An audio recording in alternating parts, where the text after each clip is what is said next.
Hi, welcome to Promo Insiders, an ASI media podcast that covers the issues that matter most to the promotional products industry. I'm Chris Ruvo for ASI, and today we're going to benefit from the perspective of Promo's single most influential leader. He's here to weigh in on some of the most important topics in the industry. I'm talking about Jeremy Lott. Jeremy is president and CEO of SanMar, a multi-billion-dollar company that is Promo's largest supplier. He also ranked number one on Counselor's 2022 Power 50 list of the industry's most influential leaders. In short, when it comes to promo and challenges and opportunities for the industry, few can offer as sharp an insight as Jeremy. So with that introduction, Jeremy, thank you for joining me today. Yeah, thanks, Chris. My pleasure. Thanks for having me. You bet. So let's jump into the first question here. It's been a crazy year as all the years have been of late for our industry, and we're kind of wondering how things are going to end up here in Q4. So, based on what you're seeing with SanMar and what you're hearing from other supplier and distributor executives, how is the industry faring so far in Q4? My sense is the industry's faring quite well, and I think that when I'm talking to distributors today, with a few exceptions, they're still really busy. They are they're taking new orders. Their clients are busy. They have not seen a significant pullback in spend. Now, I think there's a few people who are over-indexed in terms of like tech clients who may have pulled back stronger or different things. But when I look at the industry as a whole, I still think it's doing pretty well. That said, I do think if you look at percentage increases through this year, I don't think the industry is growing in the fourth quarter at the same pace that it potentially grew earlier in this year for a couple of reasons. I think the macroeconomic environment is tougher, and I think we're comping a really strong fourth quarter from last year as well. So I do think you've seen a little bit of a slowdown in the growth, but I still think the industry is up, and certainly we're seeing that SanMar. Okay, well, that's a very encouraging perspective because, yeah, it's interesting. We will talk with one distributor who would tell us, my gosh, my sales this fourth quarter are off the charts and everything is like beyond belief wonderful. And I'll talk to another and say names, but they'll say I'm 40% down over last year. And to your point, I think some of that variation might have to do with, as you said, who your clients are. We've seen the big layoffs in tech. So if you're heavily loaded up in tech clients as a distributor, now might not be the greatest time. But you're right. When you kind of amalgamate everything as a whole, it does seem to be that the industry is still chugging along, if you will, just maybe not as quickly as earlier this year. Absolutely. I think the other thing that we have seen for most of my career, dollars and units moved at a similar rate. So whether we were talking about how many shirts we sold or how many dollars we sold, they kind of increased the same percentage.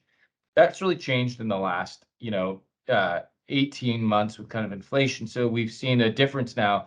Dollars have grown faster than units have for a couple of reasons. Our average selling price is up because the same shirt we sold last year is more expensive this year. And we all kind of have seen that. But I think the other thing is that we've seen a shift within our mix to better products, more of our retail brands, more expensive products. And so if you look at our unit growth in the fourth quarter so far, it's actually down slightly while our dollar growth is up. So that is a little bit of a difference in what we have seen historically. We've never seen that disconnect before between dollars and units. It's an interesting trend, but I like that you pointed out that it's not just inflation based, because some people will maybe cynically say, "Oh, well, sales are up this year." Well, of course they're up because inflation is driving everything. But there is, from what you say, a product selection factor in that too. People want higher quality stuff and are paying for it. Absolutely. In fact, when we kind of parse the two, about 3/4 of the increase is what we call mix, shifting to a higher valued product, and about 1/4 is actually just the same shirt is more expensive this year. So the mix shift is actually driving the vast majority of the average selling price increase that we've seen, at least. That's very interesting. All right. All right. So you put out a letter to customers recently. In that letter, you provided the context that when the year began, 2022 began, boy, inventory was in a bad way. You didn't have the levels you want, and now you're over brimming. You have what you need on hand. That's obviously a great position to be in. Just as that letter comes out, there's protests in China. I'm sure you're aware of this, all right? Protests Sure. in China, some of the civil unrest, and there's been some spreading societal restrictions. So my question is there any anxiety at this point that some of those supply chain disruptions we saw earlier in the pandemic that did contribute to those inventory shortages, might they come back, or do you feel that the way that supply chains are built now, at least for SanMar, that you will continue to be in a good position? So again, like if I think about inventory disruption, there was really two pieces of it for us. There was Hmm. certainly the supply chain disruptions. Couldn't get containers. If you got containers, you couldn't get them on a ship. If you got them on a ship, the ship was a port. All Right. those things. Like we were short of yarn dramatically in 2021. All of those supply chain challenges that we all know about. The other piece of it, and frankly, maybe even a bigger piece, has been our inability to really accurately project what the future is going to look like over the Okay. last 2 years. So at Fair. SanMar, a big piece of what we do, what I do, is try to have a crystal ball to say, like, well, how many shirts are we going to sell 12 months from now? What does Hmm. that look like? My crystal ball has been very cloudy for the last 24 months. You're far from Um, the only one on that. I don't think yeah, anybody's has been working the last few years. so when you think about like the supply chain, we basically turned it off when COVID first hit. So we had several months with, no orders to factories. The factories are closed anyway. And then all of a sudden you saw this dramatic acceleration in sales. And now you're trying to catch up in inventory. And now you have all these real supply chain challenges. So we're trying to catch up at the worst time that there's ever been to kind of play catch Right. up at Right. inventory level.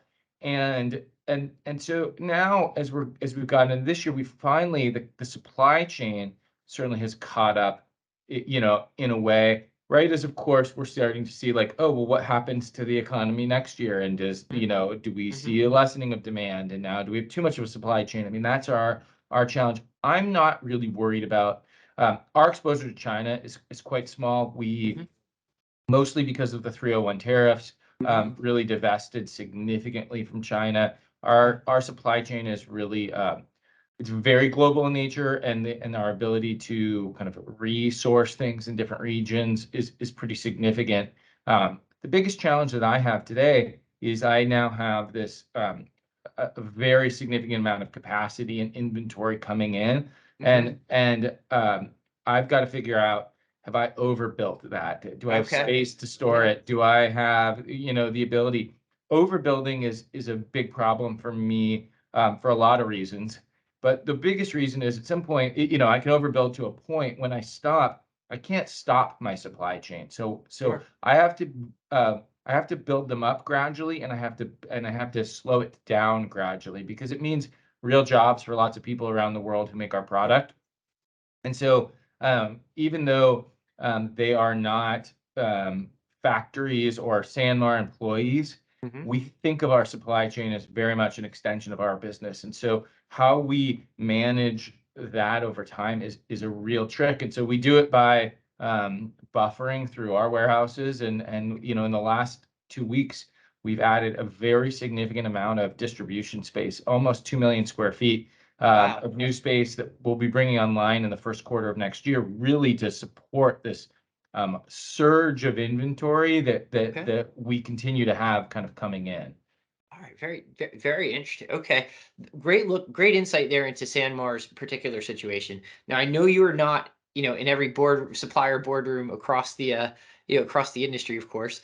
But what is your sense in talking to industry peers? Do you think that that a lot of the, at least a lot of the biggest challenges might be past? Are we moving more toward a normalization, and quote unquote, now? Yeah, so the analogy I have a little bit is like if you were on a roller coaster and you're sitting there waiting to go, and like COVID hits, and COVID's just the push, like, Yeah. and it's really, I've had people say to me, well, you can't keep blaming everything on COVID. And I'm like, well, it's not that like COVID as a disease or COVID as like the shutdown is what's affecting us, but it was the push that put us on this kind of Yeah. roller coaster, as a company, certainly, and as an industry. And I think that's the right way to think about that. Our biggest challenge today is actually, like I mentioned, that the amount of inventory and capacity that we have built.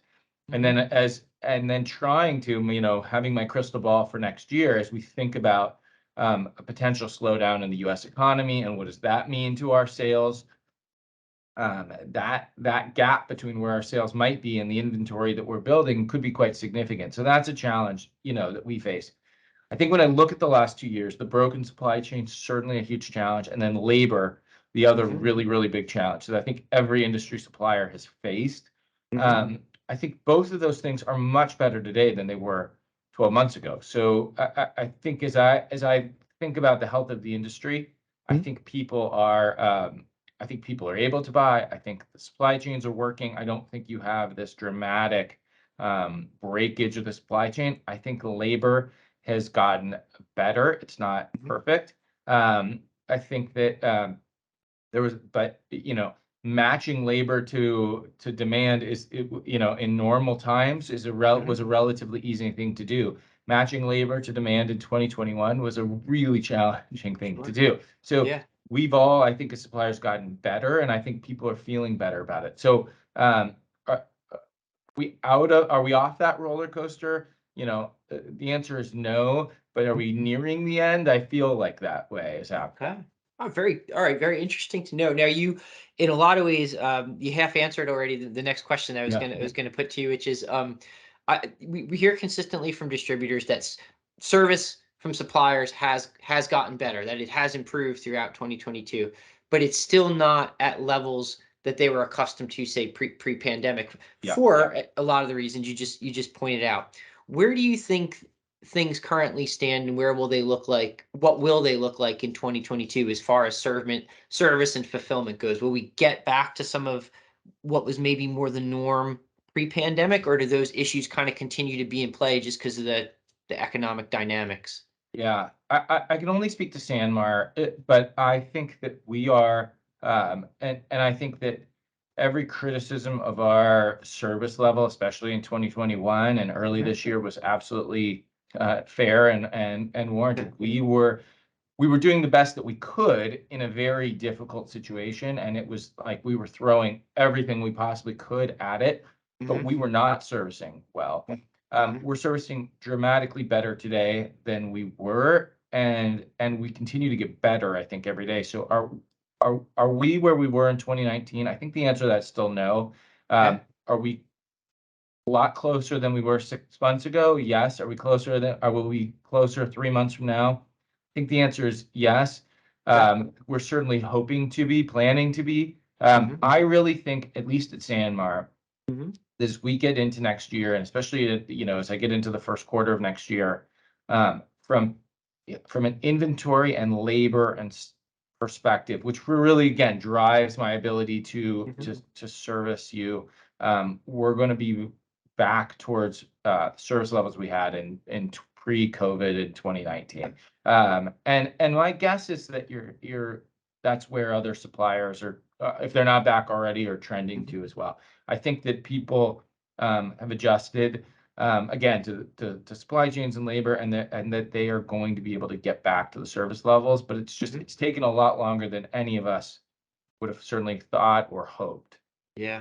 What an honest perspective. Like, I think that's, to not run away, hey, there were issues, but everybody was experiencing them. And it certainly wasn't just promo product suppliers. Anybody trying to function in a production capacity in the United States over the last year and a half has had trouble getting labor. I mean, Amazon had trouble, has trouble getting labor, so it's just, it's very difficult to have enough, capable people trained and ready to go, to do it. But it's an encouraging word to hear that things are building and improving. And that does seem to be the experience of distributors who, while, we do hear that, yes, there are issues, there is a sense that things are getting better. So that is a good note for the industry, I think, heading into 2023. I want to dovetail that into another hopefully positive thing, and just kind of ask you broadly what you think, or where you think some of promos, again, collectively as an industry, some of the biggest opportunities might come from for our industry next year.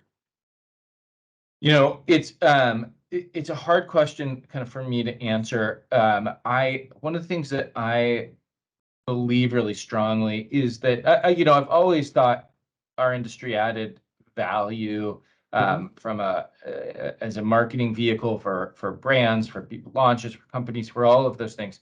I think that what we showed as an industry during COVID and over really the last year is that really the power of our product to bring people together, to build community, to kind of, so much more than maybe I ever really thought. I mean, the best example I can give is just to think about with the amount of remote workers still, and like ways to tie people together, and the way our customers are working, not just with marketing organizations or purchasing organizations, but HR organizations, to be a key part of like companies, onboarding and retention efforts and everything else. Like that to me is really amazing. I was watching a commercial recently for it was St. Jude's Hospital, and the commercial on TV said, this was like, if you donate $25 or something, you get a T-shirt that said, "This T-shirt saves lives." Yeah. And and it was kind of like, I'm like, that's been my pitch for so long. Like, yes, Yeah. it's a T-shirt, right? But that T-shirt can do so much more. And for St. Jude's to say, like, yeah, this T-shirt saves lives, like that's exactly what our industry needs to kind of lean into. So, as I think about next year, and I think the potential for a recession, for our economy to slow further, I think that has, headwinds against our industry for sure. And at the same time, I'm as like long-term bullish on what our industry as I've ever been before, because I think the value that we add is really significant. And I think as the economy kind of turns back to growth, I Mhm. think companies will look to our products in a significant way to help accelerate that. So we're planning for, I'm not here at all thinking, well, gosh, a recession's coming, I need to like, cut to the bone. It's Mhm. more, there's a recession coming, maybe. How do we Mhm. be smart about making sure that we're being efficient in everything that we do? And how do we prepare for when growth comes again? Because we want to be there to take advantage of it. Uh, Yeah, and well, great perspective, and the point. It's a great point that as distributors are interacting with end clients, right? They're the front face of the industry, so to speak. The more that they can shape that narrative, that it's not just, oh, I'll get you a t-shirt, or, oh, I'll get you this. That, hey, this can be, as you yourself have said, a force for good, or SanMar's a canvas for good, right? Like Yeah. that these products that we provide can propel and be a force for good in the world. The more that we could shape narratives like that around the products we sell, the more compelling our value proposition becomes as an industry. And as you point out with the St. Jude's example, they're there for the taking. Those kind of stories are there to be shared. So I think Mhm. that's a great perspective. Hopefully, more will put that forward. Not to say folks aren't already doing it, but more will put it forward in 2023. So with that positive, let's talk about challenges. So next year. So obviously, we've mentioned the economy a bunch already. Mhm. Is the macroeconomic environment the biggest challenge, or do you see other kind of ancillary issues as well? No, I think that the macro environment for us is the biggest challenge, because I think it's difficult to imagine. um, the Fed has a really strong mandate of bringing inflation under control, and doing that by decreasing demand. And I think that they are going, I think Jerome Powell should have lost his job 2 years ago. I think they whiffed like dramatically on, kind of inflation, and the idea that it was transitory, and like Yeah, it that's was good, clearly short-lived. I remember those headlines. This will be right. short-lived. This is Shoreland, and I think anybody who owned a business or worked in a business was like, no way. Like we all Yeah, saw this coming, and way before the Fed, which doesn't give me a lot of confidence in their ability to like, bring inflation to a reasonable level without kind of overshooting and creating too much of a drag on demand in the economy. So I think that's the thing that we think about a lot. I think we watched, the Black Friday sales were pretty strong at retail. I think the thing that worries me a little bit is you look at like consumer credit card debt growing, and some of those yeah, things, like some of those things are the consumer is clearly still spending, which is, I think, is really a positive. But, what's the sustainability of it? How yeah. much can the consumer continue to spend? So, I think we're trying to balance those things. Again, for me, a big piece of my job is, again, that like, what does the future look like? Our lead times on products is anywhere from 4 months to over a year. So, we've already bought for the fourth quarter of next year for Carhartt jackets, for instance, Okay. because we have a year's lead time on them. So what does the economy look like next, Q4, and how many jackets are we going to sell? Well, like, we made a bet and we're taking a guess, but that is why it's so difficult for us, because the lead times are so long and the world is moving so fast these days. So it's challenging. All right, fair enough. So just get your final thoughts. Just where do you see on the whole, how do you see promo doing in 2023 as industry wide? Yeah. So my guess, well, I'll start with like my guess on the kind of the broader economy is that you're going to see a slowdown in the first half of the year and beginning to recover in the second half of the year, and then really growth again in 24. That's the way I'm thinking about the world if I sit here right now. I think that there are, and I'm imagining that this is not nearly I don't believe this is not nearly the slowdown that '09 was for those of us Hmm. who kind of went through that. I think it is much Hmm. shallower for a lot of reasons. There's economists who'll tell you there's no recession. There's economists who tell you it's going to be much worse. This is just Hmm. my guess, and I'm not an economist. I sell Sure. t-shirts for a living, but like this is my kind of best guess. I imagine the industry follows to a degree that broader kind of macro kind of trend.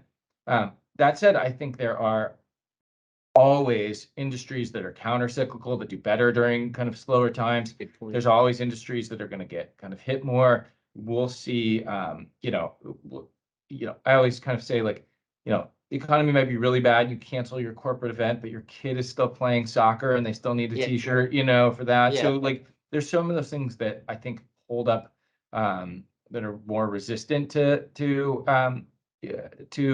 some of the recession kind of Hmm. fears. But I guess that's the way I'd look at the overall market. I think distributors need to be out selling aggressively. I think they need to be out making sure that have a diversified customer base. I think they should be out telling the story as much as they can that this is not about um, a cheap giveaway. This is something that really adds value to their customers. This is a really important marketing tool. I know distributors do this, but doubling down on telling the story of why promotional products, I think, is like really important when times. This is not something to be cut. This is something to be invested in when you think about your budgets for next year.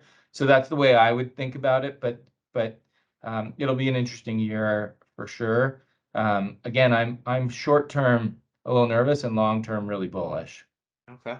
Very good. All right. So that what a great place to end it, because I agree with you. I think that there's going to be bumps next year.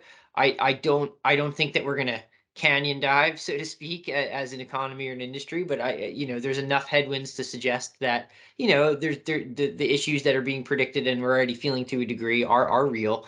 Um, but long term, when I see all the different places that merch, so to speak, is being used nowadays, there's no way that I can feel that long term the prognosis for this industry is bad. And I think that there, even as you point out, will be continue to be a lot of opportunity even in more difficult times if you're looking in the right places and if you're selling in the right way. So I too feel good long term about Somebody this told me industry. recently they said events are 75% negative and trends are 75% positive. And I like that because when you think about like, you can have lots of little blips, Hmm. of things that bad happen. But when you look over a period of time, the trend line is really positive. And I think that's true for our industry. I mean, if you look at like a 10-year industry trend, you're going to see a really positive upward trend, and you're going to see lots of little blips, on there, Yeah. that negative hits. And I think when we look at this in the, duration of time, we're going to see this as a negative event, part of a longer positive trend for all the reasons we talked about. So, Awesome. So let's all keep that long-term perspective as we head into yeah. 2023 while continuing to work real hard in the short term. Jeremy Lott, President and CEO, SanMar. Number one on Counselor's Power 50 list of the industry's most influential people. Thank you for joining me today. I very much appreciate it. I love how candid you are in your perspective. My pleasure. Anytime, I'm happy to do it. So Excellent. thank you.